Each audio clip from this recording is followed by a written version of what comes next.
En récompense pour la réussite de son enquête, Dekhtiarev est promu colonel et se voit offrir un poste de coordinateur de mission. Il décline cependant cette opportunité de travailler au QG et demande l'autorisation de retourner dans la zone en tant qu'observateur permanent du SBU.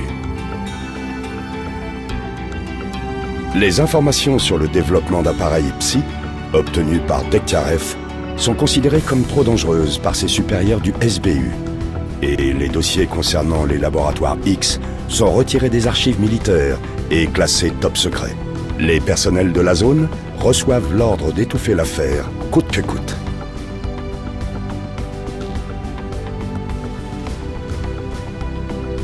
Plusieurs prototypes sont créés à partir des données techniques de l'objet 62. Suite au test, il est décidé de ne pas passer à la fabrication en masse, car les munitions sont considérées comme trop coûteuses.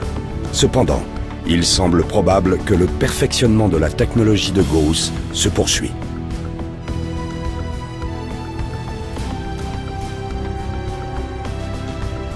Après avoir tenté en vain de prendre le contrôle du Skadovsk, Sultan et ses hommes quittent les lieux pour continuer leurs opérations douteuses ailleurs.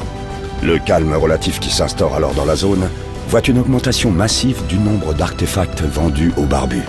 Et le Skadovsk, bien que proche du centre de la zone, devient aussi populaire que le fameux bar des 100 rades.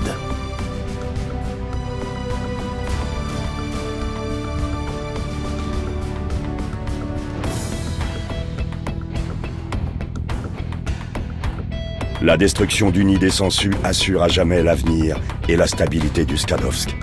Le vieux navire reste ainsi un îlot de paix au milieu du chaos ambiant de la zone.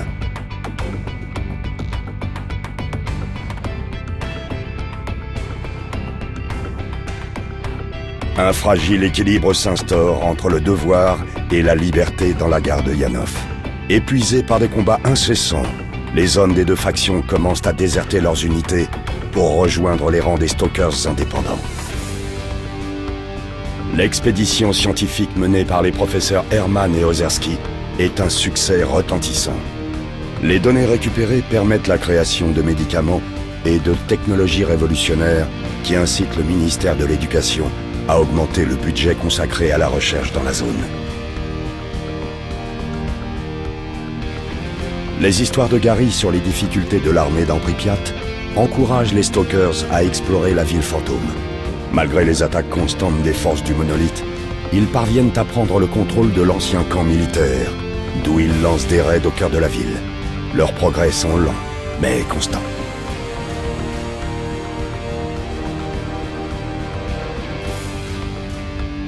La légende de l'Oasis n'en est plus une. L'identité de ceux qui ont trouvé cette mystérieuse anomalie devient un sujet de plus en plus fréquent dans les conversations des Stalkers, et nombre d'entre eux souhaitent à présent tenter leur chance pour la plus grande joie des bandits, ravis d'organiser des groupes qu'ils se chargent ensuite de dépouiller à bonne distance des camps de Stalkers.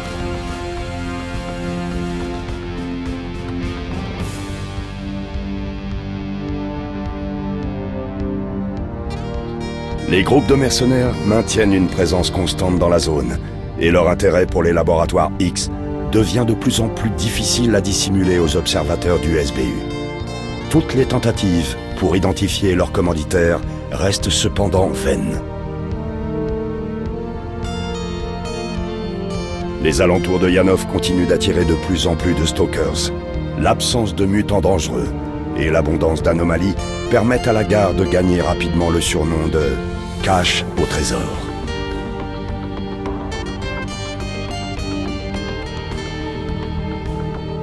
Zulu est retourné à la base principale du devoir, dans la centrale de Rostok. Personne ne sait ce qu'il a dit au général Voronin, le chef du devoir. Mais quelques jours plus tard, Zulu est aperçu à la tête d'une importante formation en route pour le centre de la zone. Vano s'est dirigé vers les entrepôts militaires contrôlés par la Liberté, où sa personnalité et son optimisme le rendent rapidement très populaire. Il finit par prendre la tête d'un groupe de chercheurs spécialisés dans l'étude des anomalies. Le lieutenant Sokolov continue de voler au-dessus de la zone. Au cours d'une mission de reconnaissance à Limansk, son appareil est abattu par des mercenaires. mais il est récupéré 2 semaines plus tard par une patrouille près du cordon. 1 mois après, il quitte l'armée de l'air pour rejoindre une compagnie aérienne civile.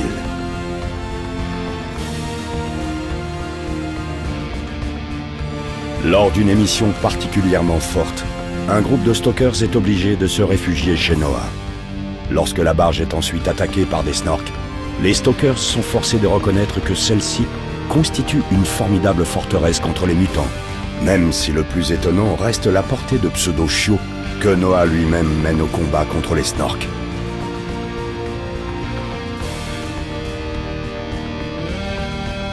Après avoir découvert le sort de ses amis, Cardan abandonne la carrière de stalker. Parvenant à surmonter son alcoolisme, il s'installe à Yanov, où il s'associe avec Nitro pour ouvrir un magasin de réparation. Les 2 techniciens y passent tout leur temps libre à mettre au point un véhicule adapté aux conditions particulières de la zone. Strelok transmet les informations recueillies dans la centrale de Tchernobyl aux autorités du SBU. Le gouvernement fonde alors un institut de recherche sur la zone anormale de Tchernobyl, où Strelok occupe le poste de consultant scientifique en chef.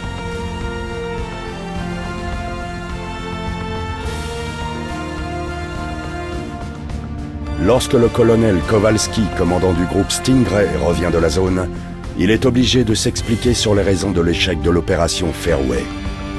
Après une enquête interminable et de nombreuses fausses accusations, il est finalement libéré de ses obligations envers l'armée, avec les honneurs.